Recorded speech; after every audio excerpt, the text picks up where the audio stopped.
내가 봄에 어린 양이 7인 중에 하나를 떼시는데 그때에 내가 들으니 내 생물 중에 하나가 우레 소리같이 말하되 오라 하기로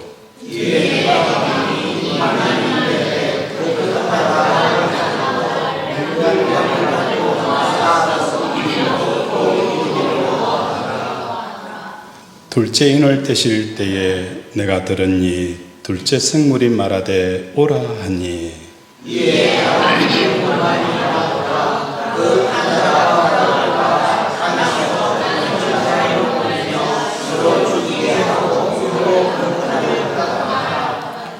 셋째 인을 떼실 때에 내가 들으니 셋째 생물이 말하되 오라 하기로 내가 보니 금은 말이 나오는데 그 탄 자가 손에 저울을 가졌더라.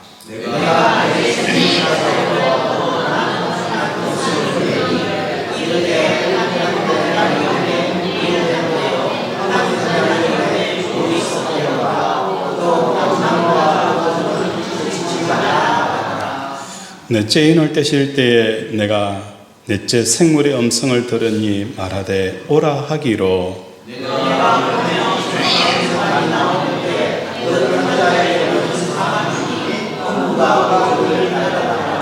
그들의 땅 4분의 1의 권세를 얻어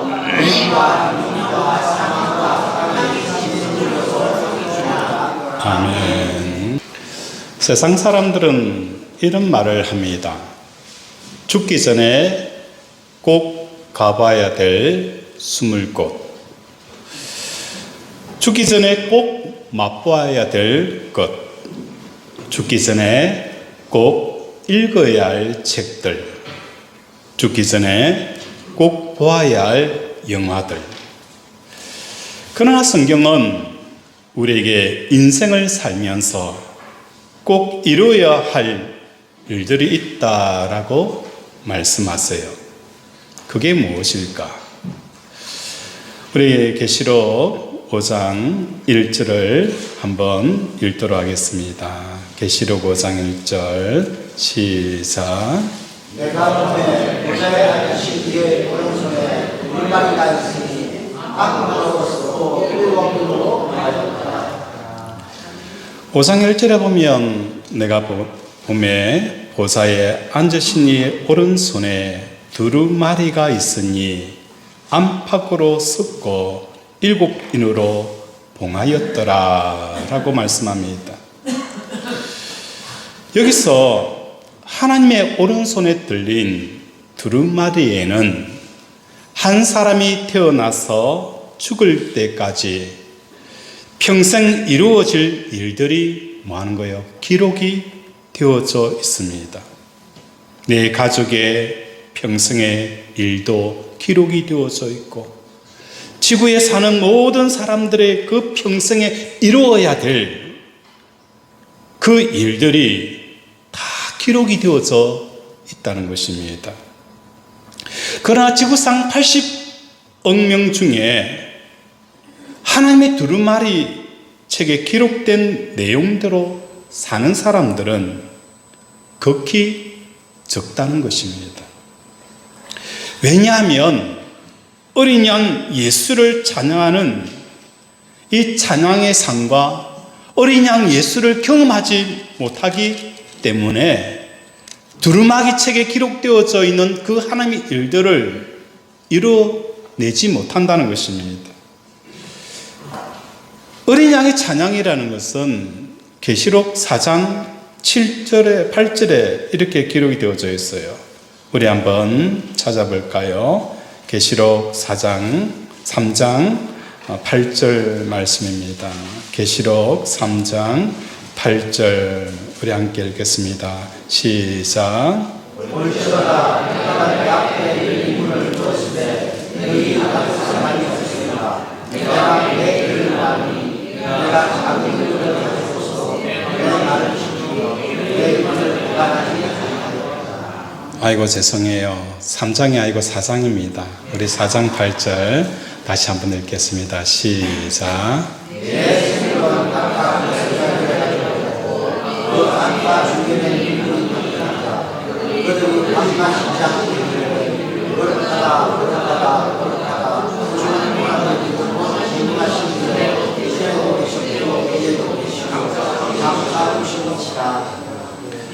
내 생물은 각각 6날개를 가졌고 그 안과 주위에 눈들이 가득하더라.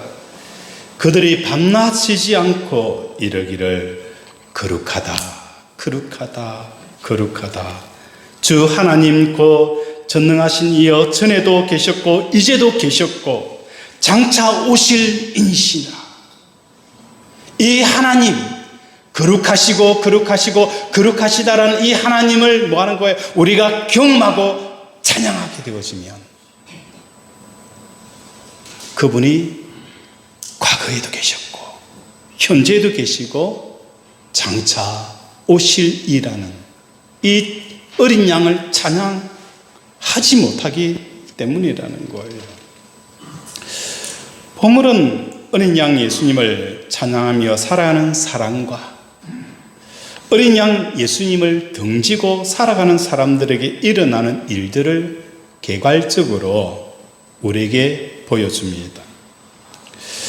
1절과 2절에 보면은 내가 보매 어린 양이 7인 중에 하나를 떼시는데 그때 내가 들으니 생물 중에 하나가 내 생물 중에 하나가 우레소리를 같이 말하되 오라 하기로. 여기서 내 생물이라는 것은 4장 7절에 보면 첫째 생물은 사자 같고 둘째 생물은 송아지 같고 그 셋째 생물은 얼굴이 사람 같고 그 넷째 생물은 날아가는 독수리 같은데 라고 말씀합니다. 이 네 생물이 첫 번째 이 사자 생물이 뭐 하는 거예요? 불러요. 말탄 자를 불러내게 되어진다는 거예요. 첫 번째 이럴 때는 모습이 활을 가졌고 멸관을 받아 나아가서 이기고 또 이기려 하더라 라고 말씀합니다. 여기서 흰말을 탄 자들은 내 생물과 깊은 영광성을 가지고 있습니다. 사자 같은 모습이 생물이 흰말을 탄 자를 불러내는 것은 사자처럼 살지 못하는 자들에게 이 흰말들이 뭐 하는 거예요? 공격을 하게 되어지는, 공격을 가하게 되어지는 이것을 계시록은 기록을 합니다. 어린 양 예수님을 찬양하는 이 삶이라는 것은 무엇입니까? 예수님의 십자가의 죽음과 예수님의 부활과 성천에 연합하여서 하나님께 우리의 마음이 올라가는 것입니다. 이건 초청이라는 거예요. 목회를 하다 보면 사업에 실패한 성도들도 있고 자녀 때문에 눈물을 흘리는 성도들도 있고 건강을 잃어서 힘들어하고 괴로워하는 성도들도 봅니다. 그때 목회자의 마음으로는 어떤 마음이 드느냐? 사업에 실패하였을 때에 하나님 저를 구원하여 주십시오. 제 가정을 구원하여 주십시오.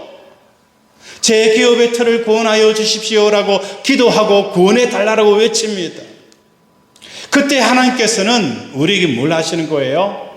내게 오라는 거예요. 이게 뭡니까? 초청이라는 거예요. 내게 오라는 거예요. 그런데 대다수의 성도들은 하나님께서 내가 너를 구원해 주겠다라고 하시면서 초청을 하실 때에 초청에 응하지 않더라는 거예요. 초청에 응하지 않는다는 것은 뭘 말하느냐? 내 삶의 그 실패의 자리에 마음이 늘 머문다는 거예요. 내 인생은 왜 이렇게 불행해야 되는지, 나는 하는 일이 왜 이렇게 자꾸 안 될지, 그 상처와 고통과 깊은 그 늪 속에 빠져서 그 속에서 나오지 않는다는 거예요.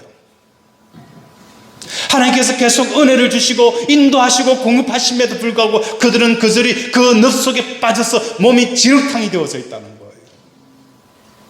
하나님께서는 우리에게 뭘 하시는 거예요? 초청하시는 거예요. 그 늪 속에서 나를 부르시는 거예요. 늪 속에 와서 우리를 건져내시는 게 아니라 우리를 부르시는 거예요.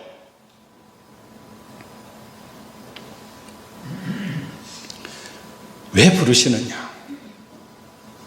그 늪 속에 그 문제에 직면했을 때는 하나님이 일하심이 보이지 않아요. 하나님이 나를 얼마나 사랑하시는지 그 하나님의 사랑이 전혀 느껴지지 않고 오히려 그 문제에 집착하고 그 문제에 골문하고 그 문제가 잼이 되어졌을 때는 내 형편과 내 처지와 내 불행과 내 고통과 내 아픔만 보이는 거예요. 그런데 어느 순간 성도님이 그 인생의 늪에서 한 발자국, 두 발자국 하나님께로 발걸음을 옮기게 되어지니까 뭐가 보이느냐? 하나님의 살아계시는 것이 보이는 거예요. 거룩하다, 거룩하다, 거룩하다, 만군의 여호와여. 어제도 계셨고 지금도 계시고 장차 오실 그 하나님의 일하심이 내 삶의 현장에 보이기 시작하는 거예요. 우리 교회가 이 본당을 지을 때에 처음에는 은혜로 믿음으로 시작을 했어요. 은혜로 믿음으로 막 시작하다가 어느 순간에 너무 지치고 힘든 거예요. 그러니까 마음의 은혜로 믿음으로 시작하는 것이 아니라 시작했으니까 어떻게 했든지 완공해야 된다라는 이 생각에 사로잡힌 거예요. 그런데 어느 날 이 교회를 건축하는 집사님이 제게 이런 이야기를 하는 거예요. 목사님, 하나님이 목사님을 너무너무 사랑한대요 라는 이 이야기를 하는 거예요. 그 이야기를 들으면서 많은 것을 묵상하게 되어졌어요. 성경은 하나님께서 뭘 통해서 우리에게 말씀하시는 거예요? 성경을 통해서 우리에게 말씀을 하세요. 하나님께서 성경을 통해서 우리에게 말씀하시고 우리가 기도할 때 그 기도를 통해서 하나님께서 말씀하시고 하나님께서는 교회를 통해서 말씀하시고 하나님께서는 환경을 통해서 말씀하시고 하나님께서는 사람을 통해서 말씀하신다는 거예요. 하나님이 직접 내게 말씀하시면 되는데 왜 이렇게 말씀하실까? 하나님이 성경을 통해서 우리에게 말씀하면 되는데 왜 사람을 통해서 말씀하실까? 왜 내게 직접 사랑한다라고 말씀하면 됐던데 왜 건축하는 집사님을 통해서 내게 말씀하는 이유가 무엇 때문일까? 묵상을 하게 되어지는 거예요. 그때가 언제였다고요? 내가 마음이 너무 지치고 힘들었어. 내가 성경 말씀을 볼 수 있는 힘도 없는 거예요. 내가 하나님 앞에 나와서 하나님 하고 기도할 수 있는, 기도로 마음을 열 수 있는 그 마음이 너무 지쳐서 너무 힘들어서 너무 고통스러워서 기도도 할 수 없을 때에 하나님께서는 누구를 붙여주시는 거예요? 사람을 붙여가지고 그래 너무 지쳐서 하나님의 말씀을 들을 수 없는 그 마음 다친 마음 속에 하나님께서 사람을 붙여서 진규야 내가 너를 사랑한단다. 오늘 우리를 부르시면서 왜 사람을 통해서 환경을 통해서 역사하는 이유가 무엇 때문인지 아신가요? 우리가 우리의 삶의 문제에 잼이 되어져 있으니 하나님에 대해서 마음이 다친 거예요. 나는 왜 이렇게 살아야 되는지. 하나님께서 그렇게 역사하시는 거예요. 하나님을 찬양하고 어린 양 예수를 찬양하게 되어질 때에 나타나게 되어지는 특징은 무엇입니까? 내가 예수님과 함께 십자가에 죽고 예수님과 함께 부활하여 성천하여서 우리의 마음이 어디로 가는 거예요? 하늘 보자 하나님 앞에 나아가게 되어지는 거예요. 그리 할 때에 나타나게 되어지는 우리의 삶은 사자처럼 담대하게 되어지는 거예요. 왜? 하나님이 내 삶의 현장에 일하고 계시는 것이 보입니다. 어제도 계셨고 오늘도 계시고 장차 오실 그 예수 그리스도가 눈에 보이게 되어지니까 두려움이 사라지는 거예요. 하나님의 생각을 알고 하나님의 뜻을 아니까 우리는 뭐예요? 담대한 사자가 되어지는 거예요. 다윗이 골리앗 앞에 나갈 때도 마찬가지였어요. 다윗은 골리앗의 현실의 문제를 보지 않았어요. 뭘 찬양합니까? 하나님의 살아계심과 전에도 계시고 현재도 계시고 장차 오실 일이야. 거룩하시고 거룩하신 어떤 것도 구분을 할 수도 없고 어떤 것보다 뛰어나신 그 하나님을 만나게 되어지니까 골리앗이 문제가 되어지지 않는 거예요. 그래서 다윗은 골리앗 앞에서 사자처럼 당당하게 서게 되어진다는 거예요. 죽음에 대한 부분도 마찬가지예요. 나사로가 죽었어요. 그러면 나사로는 죽었다가 다시 살아났어요. 그러면 나사로는 죽음을 두려워하지 않을까? 아닙니다. 내가 암에 걸려서 죽을 병이 생겼어요. 하나님께서 내 암을 치료하였어요. 그래서 암을 치료하였기 때문에 내가 암을 두려워하지 않을까? 아닙니다. 오히려 암이 안 걸린 사람보다도 암에서 치료받은 사람들이 더 뭐하는 거예요? 암을 두려워하더라는 거예요. 혹시 또 내가 암에 걸리지 않을까? 건강 염려증에 빠져서 살아가는 거예요. 죽음에서 다시 살아나는 사람은 다시 죽음을 두려워하지 않는 게 아니에요. 더 죽음을 두려워하더라는 거예요. 그러나 죽음과 다른 부활의 능력은 죽음을 영향력에서 벗어나는 거예요. 그래서 사도 바울은 사망한 내 소원 것이 어디 있느냐? 죽음이 더 이상 그 사람을 점령하지 못하는 것이 죽음을 이긴 거예요. 암을 이긴 것도 마찬가지예요. 암의 두려움에서 완전히 벗어나는 것이 암을 이기는 거예요. 이게 뭡니까? 하나님을 찬양하게 되어지면 나타나는 사자처럼 담대함이라는 겁니다. 이런 어린 양을 등질 때에 반대되어지는 일이 일어나는데 그게 사자가 누구를 부르는 거예요? 흰 말을 탄 자를 부르게 되어진다는 거예요. 우리 2절 한번 보겠습니다. 시작. 흰 말이 있는데 그 남자가 칼을 잡고 멸류관을 받고 나아가서 6장 1절에 보면 그때 내가 들으니 내 생물 중 하나가 뭐죠? 사자. 내 생물 중 하나 사자가 뭐 하는 거예요? 우리 같이 말하되 오라고 하니까 누가 오는 거예요? 흰 말을 탄 사람이 오는 거예요. 그 흰 말 탄 사람들을 묘사할 때에 활을 가졌고 면류관을 받고 나아가서 이기고 이기더라. 이 흰 말 탄 사람의 면류관을 받았다라는 이 표현은 이기고 이기다라는 표현과 중복되어지는 내용이에요. 이 흰 말 탄 사람은 뭐 하는 겁니까? 면류관을 얻었다는 것은 전쟁을 치르지 않더라도 이미 뭐예요? 승리가 확보가 되어진 사람이에요. 전쟁을 치르지 않더라도 이미 너는 승리했다. 승리의 면류관을 이미 가진 자예요. 흰 말을 탄 자가 면류관을 받고 싸운다는 것은 승리가 보장되어졌다라는 의미입니다.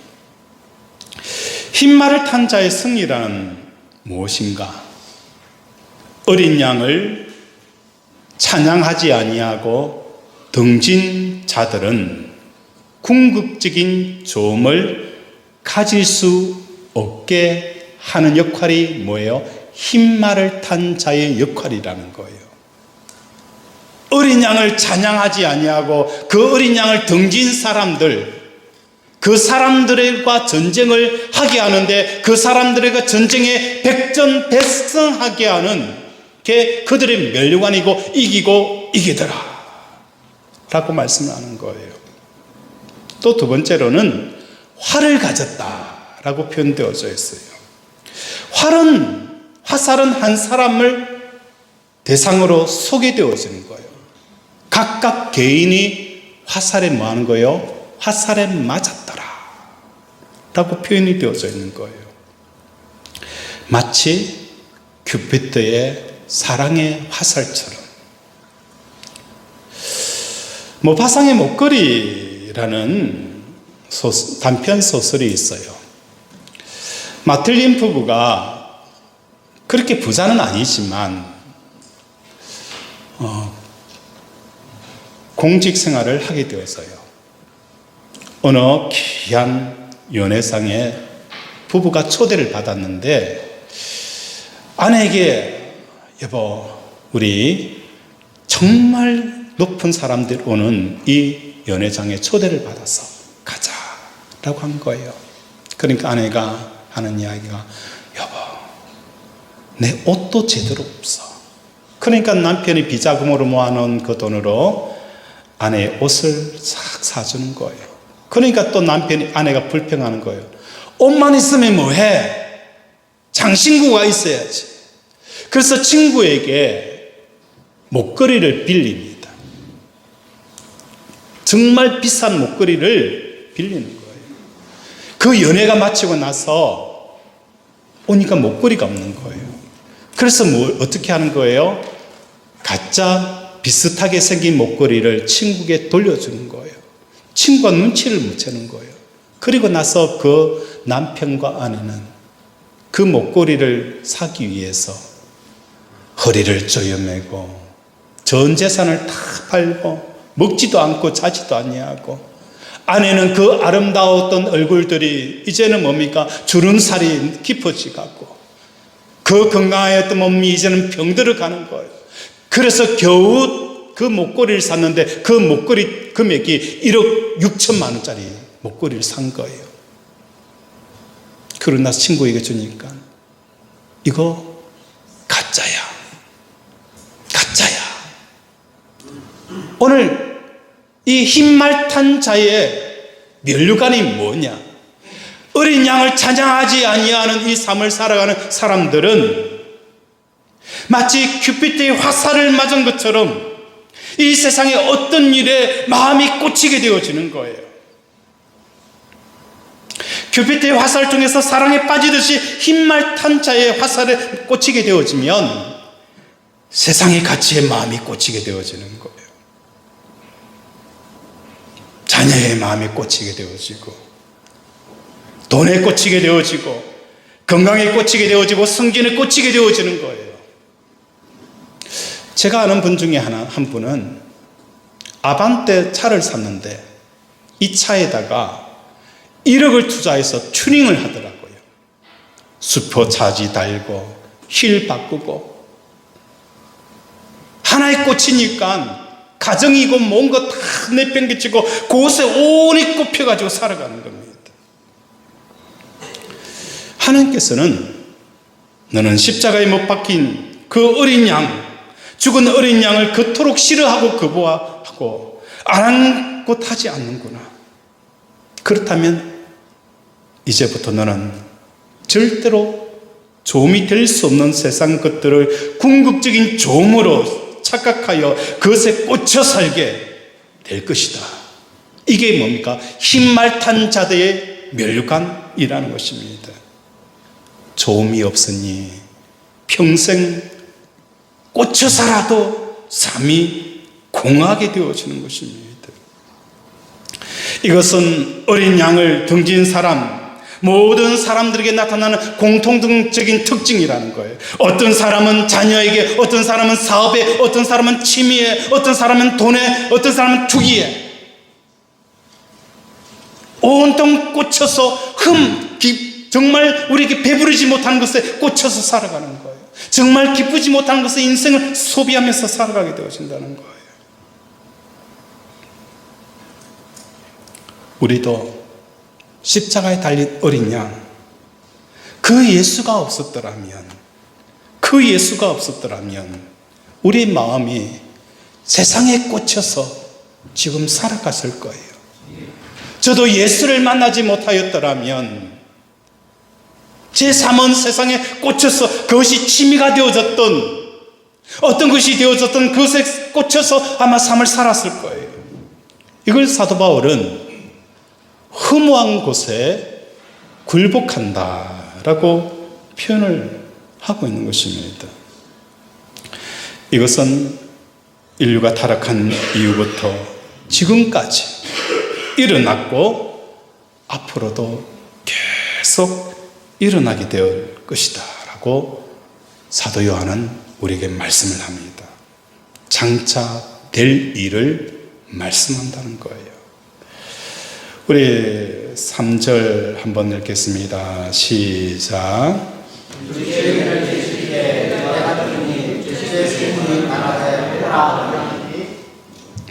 자, 둘째 생물이 뭐죠?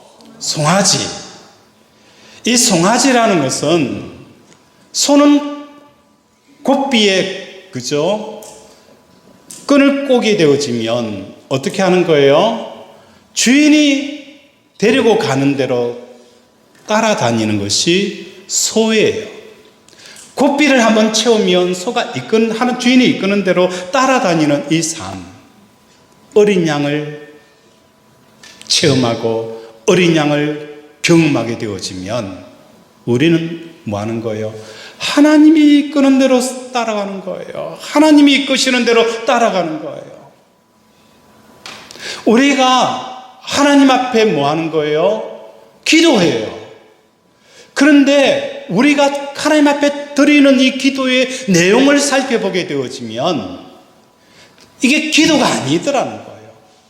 하나님, 이것 주세요, 저것 주세요, 이것 주세요, 저것 주세요 라고 하는 것은 기도가 아니라 뭐예요? 기복입니다. 복을 구하는 거예요. 기도라는 것은 뭡니까? 하나님의 뜻을 구하는 거예요. 내 삶에 인생에 장애물이 생겼을 때에 이 장애물은 하나님의 계획 속에 없는 내용이 우연찮게 변수로 실수로 내 인생의 걸림돌로 툭 막아서는 것 아니잖아요. 우리는 창조주 하나님을 고백합니다. 또한 섭리하시는 하나님을 믿습니다. 참새 한 마리도 하나님의 허락 없이는 떨어지지 않아요. 그 살아계신 하나님이 내 인생에 큰 장애물이 툭 놓였다. 이건 뭡니까? 하나님의 계획이 계시다는 거예요. 그때 우리는 어떻게 기도하는 거예요? 하나님, 이거 좀 채워주세요. 내 인생의 걸림돌입니다. 너무너무 힘들어요. 내가 죽겠습니다. 우리는 이 장애물을 제거하려고 합니다.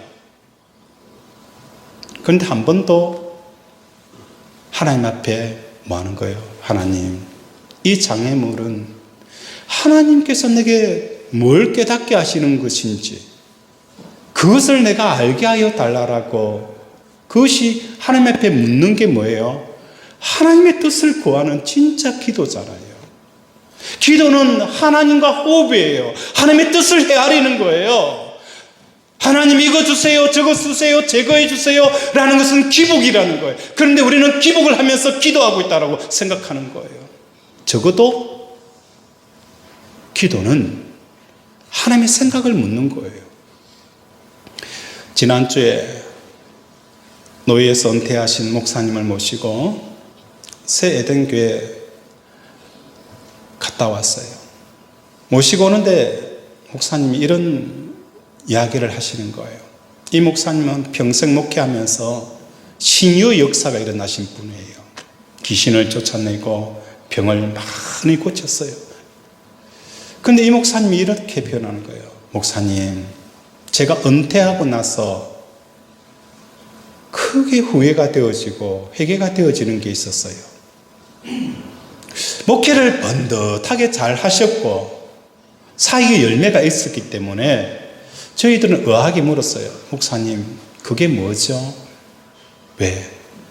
남 이야기가 아닌 것 같아서. 그러니까 그분이 하는 이야기가, 목사님, 저는 성령님을 인격적으로 한 번도 받아들인 적이 너무 없어요. 성령님을 인격적으로 내가 그분을 받아들이지 못한 부분들이 너무 후회가 되어지는 거예요. 오늘 우리가 예수님을 만날 때에 예수님을 인격적으로 그분을 만나셔야 되는 거예요. 예수님 앞에 섰을 때에 예수님, 나는 이런 일도 하고 저런 일도 했습니다. 그게 중요한 게 아니라 하나님에게 인격적으로 만남이 이루어져야 되는 거예요. 우리 예수님께서 우리를 종이라고 부르지 않았잖아요. 우리를 종으로 부르지 않았어요. 친구로 부르셨다는 거예요. 왜? 종은 주인의 마음을 모르기 때문이라는 거예요. 하나님 앞에 하나님의 뜻을 묻는 거예요. 하나님의 뜻을 묻게 되어지면 뭐 하게 되어지는 거예요? 하나님께서 일하시는 것들이 우리의 삶의 현장에서 보이게 되어진다는 것입니다. 여기서 우리가 두 번째 5절에 보면 이래 말합니다. 둘째 인을 떼실 때에 내가 들으니 둘째 성물이 말하되 오라 하니, 이 송아지는 하나님과 인격적인 관계성 속에 그분의 이끄시는 대로 이끌림을 당하는 이 삶을 살아가는 이 어린 양 예수 그리스도의 십자가를 만난 사람들은 어린 양처럼 살아가지만, 그 삶을 등지고 살아가는 사람들은 어떤 징벌이 있느냐? 붉은 말이 나오더라. 그 탄 자가 허락을 받아 땅에 화평을 제하고 버리고 서로 죽이게 하고 또 큰 칼을 받았더라. 여기서 붉은 말이라는 것은 무엇을 말하는 것입니까? 붉은 말을 탄다는 것은 우리의 삶 속에 열정을 말하는 거예요. 열정을 말하게 되어지고, 이 열정은 어떤 열정이냐? 자기를 굽히지 않는 모습이라는 거예요. 내 주장, 내 바람, 내 생각, 내 계획, 내 뜻이 마치 붉은 빛처럼 활성화되어서 활활 타오르게 되어지는 거예요. 그러면서 내 주장을 뭐 하는 거예요? 불태우는 사람들끼리 만날 때에 절대로 뭐 하는 거예요? 화평이 없는 칼을 들고 서로 설치하게 되어진다는 거예요. 우리나라 속담에 허리 세 사람이 모이면 싸움이 난다라고 합니다. 이것이 당연한 것처럼 여기지고 있지만 그렇지 않아요. 누가 역사하고 있는 거예요? 붉은 말을 탄 자가 어린 양을 등지고 살아가는 그 사람들의 마음에 칼을 쥐어주기 때문이라는 겁니다. 그 칼은 바로 내 주장을, 내 판단을 불처럼 활활 태우면서 내 생각과 내 가치관과 내 계획과 내 경험들을 활활 태우는 거예요. 너도 활활 타오르고 나도 활활 타오르게 되어진다는 겁니다. 그래 되어지니까 어떤 현상이 생기느냐? 서로 사랑하며 너 없이 못 산다라고 여기면서 결혼을 했어요. 그렇게 너 없이 못 산다라고 결혼을 했건만 헤어지는 이유가 무엇 때문인 거예요? 어린 양 예수 그리스도를 찬양하고 경험하고 고백하지 않게 되어지면 뭐 하는 거예요? 자기의 주장이 활활 타오르는 거예요.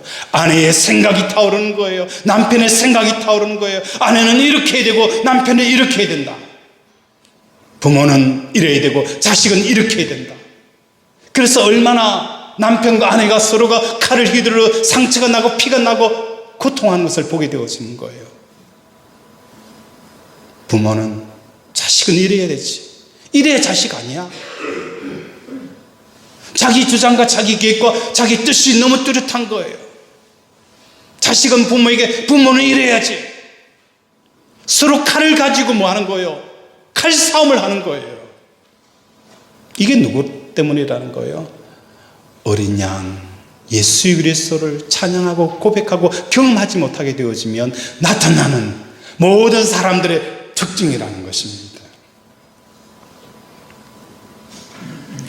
어린 양 예수 그리스도를 찬양하는 사람들은 사람들이 자기 생각과 자기 고집과 자기 계획에 불이 활활 타오르는 칼을 들고 오더라도 뭐 하는 거예요? 마음속에 평강을 빼앗기지 않습니다. 누가 그런 거예요? 스테판 집사가 그랬잖아요. 저자를 죽여라. 하나님을 모독하는 자다. 돌에 쳐서 죽여라. 자기의 생각과 자기의 가치관과 자기의 신앙의 불이 활활 타오르면서 스테판을 돌로 칠 때에도 스테판은 그에게 뭐가 있었던 거예요? 하나로 있었잖아요. 보좌 우편에 계신 하나님, 십자가에 죽으신 그 어린 양, 그 예수 그리스도가 있으니까 마음의 평강이 깨어지지가 않았다는 것입니다.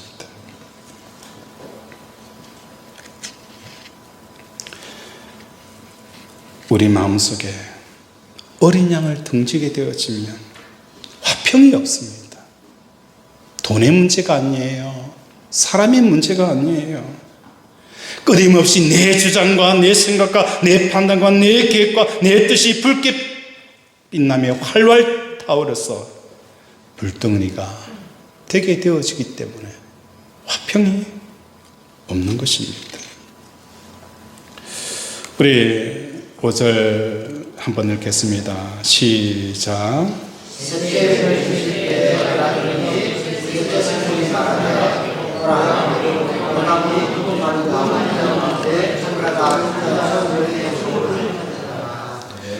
셋째 생물이 누구를 부릅니까? 셋째 생물은 누구를 불러요? 자, 셋째 인을 떼실 때에 셋째 생물이 말하되 오라 하기로 보니 금은 말이 나오는데 그 탄 자가 손에 뭐를 가진 거예요? 저울을 가졌더라. 여기서 셋째 생물은 사람 얼굴과 같다라고 계시록 4장 7절에 말씀합니다. 그것은 인격성입니다.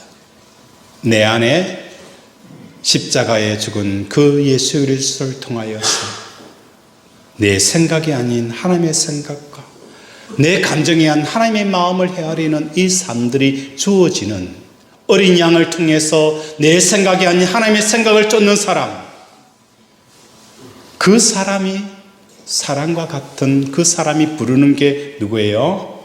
바로 말을 탄 사람. 검은 말이 나오는데 그 탄 자의 손에 저울이 가졌더라. 이 저울의 의미가 그 다음 절에 나타나 있어요. 우리 함께 읽겠습니다. 시작.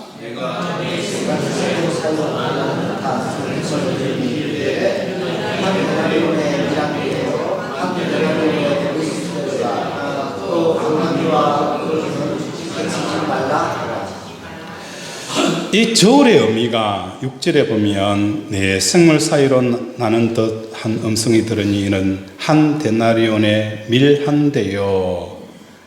한 데나리온이라는 것은 노동자가 일일 하루 임금이에요. 보통 우리는 뭐 잘하는 사람은 50만 원 받기도 하고 그 서버하시는 분은 20만 원, 25만 원 받기도 해요. 한 30만 원이라고 칩시다. 30만 원이 한 데나리온에 뭐 하는 거예요? 밀가루 얼마 돼 있죠? 한 대는 800g이에요. 800g이 뭐 한 거예요? 30만 원인 거예요. 이 사람이 밀가루 80g에 30만 원 내놔라. 이게 뭡니까? 공평한 저울이고 정의다는 거예요. 이 사람의 정의는 밀가루 80g에 30만 원 가치 한다 라고 주장하는 것이 뭡니까? 사람의 얼굴, 어린 양을 통해서 사람의 얼굴의 삶을 살아가지 못하는 사람들, 그 사람들의 그 논리는 이와 같다는 거예요. 밀가루 800g에 30만 원 할 상황은 어떤 때는 거예요? 극심한 기근이 일어났을 때입니다. 극심한 기근이 일어났을 때.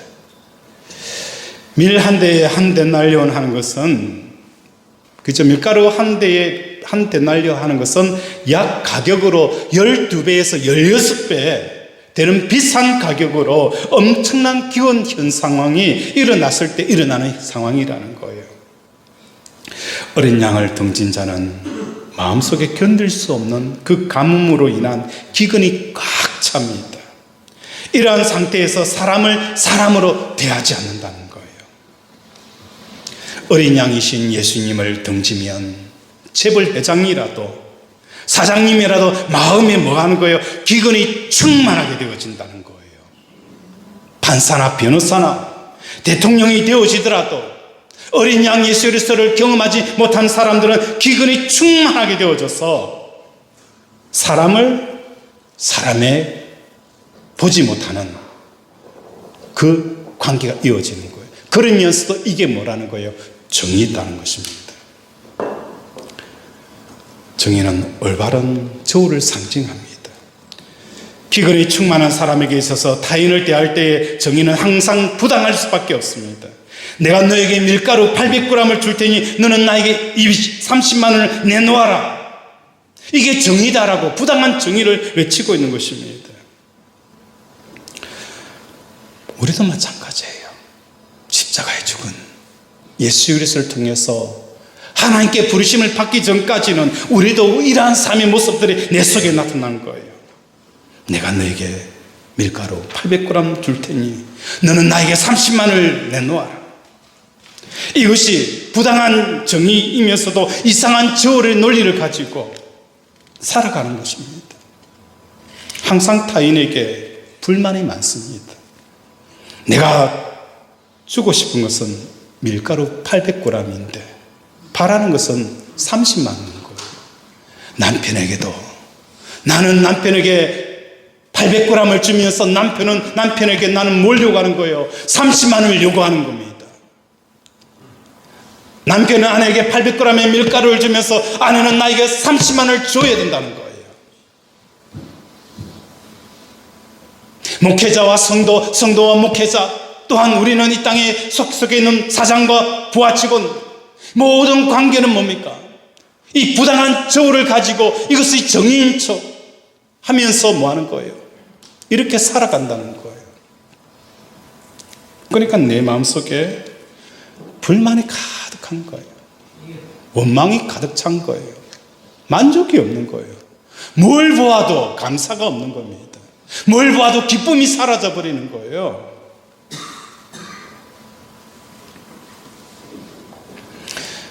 어린 양을 등지고 살아가는 사람들 삶이 바로 이와 같다라고 말씀하는 거예요.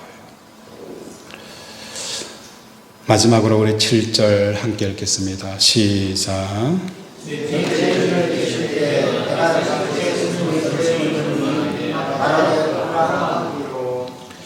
넷째 인을 떼실 때 내가 넷째 생물의 음성, 넷째 생물이 뭐라고 했죠?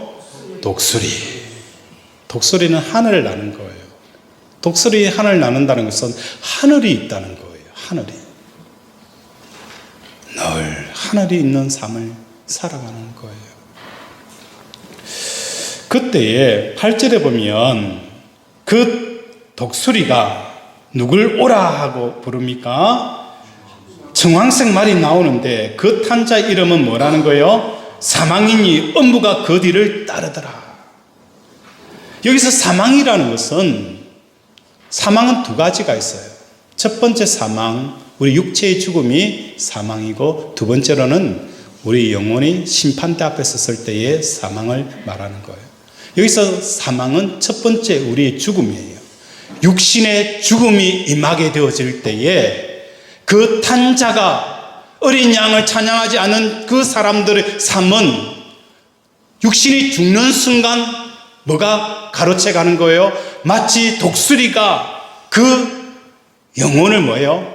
음부로 가로채 가버린다는 거예요. 음부로 가로채 가버린 거예요. 1초 순간적으로 죽는 순간 그 영혼을 엄부로 몰아가 버린다는 거예요. 그런데 그 다음 8절에 중요한 내용이 있습니다. 오늘 제목이 뭐죠? 땅 4분의 1의 권세. 이 엄부를 몰아가는 그 말을 탄 자의 권세가 얼마라고 표현하고 있어요? 4분의 1, 4분의 1이다 라고 표현하고 있어요. 4분의 1은 사람으로 표현하면 몇 사람 중에 몇 사람이죠? 네 사람 중에 한 사람이에요. 이 사람의 권세는 4분의 1의 권세를 얻어 금과 흉년과 사망과 땅의 짐승들로서 죽이더라. 죽음과 고통과 죽음이 만면한 이 결과 앞에 그가 가진 권세는 뭐라는 거예요? 네 사람 중에 한 사람의 권세밖에 없다는 거예요. 나머지 세 사람의 권세는 어떤 거예요? 너희들이 멸망당하는 거 원치 않는다는 거예요. 너희가 심판받는 거 원치 않는다는 거예요. 네 사람 중에 세 사람은 하나님께서 너희가 구원받기를 원하고 내 사랑을 깨닫기를 원하고 너희가 돌아오기를 원하는 하나님의 사랑이 담겨져 있다는 거예요. 그 하나님의 사랑이 4분의 3이 너희가 멸망당하는 것을 원치 않는다는 거예요. 우리가 어린 양을 찬양할 수 있는 그 시간은 언제입니까? 내가 살아있는 동안일 뿐이에요. 죽으면 더 이상 어린 양을 찬양할 수가 없어요.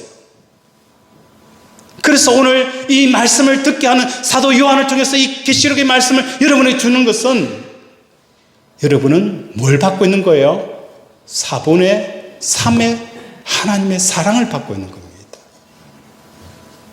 기회를 주시는 거예요. 이제는 내 생물처럼 독수리처럼 하늘에 있는 삶을 살아가는 거예요.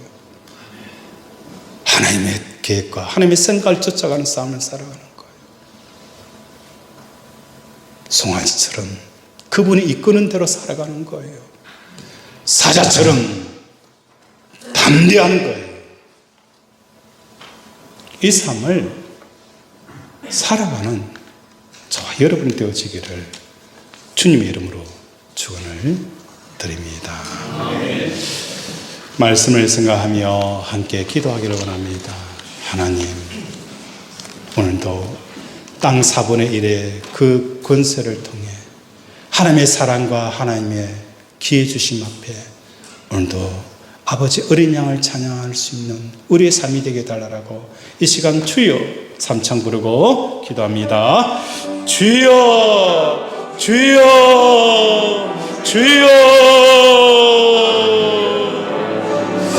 아버지 우리를 불러서 내게 주시옵시고 우리를 긍휼히 주시옵시고 하나님의 사랑을 하나님의 놀라운 은혜를 더 체험하며 살아가는 우리 권속들 되게 도와주시옵소서. 아버지 하나님의 4분의 3의 은혜를 통하여 이제 사자처럼 아버지 주여 아버지의 소처럼 아버지의 사람의 형상으로 아버지 또한 독수리처럼 살아가는 우리 권속들 되게 도와주시옵소서. 긍휼히 여겨 주시옵소서.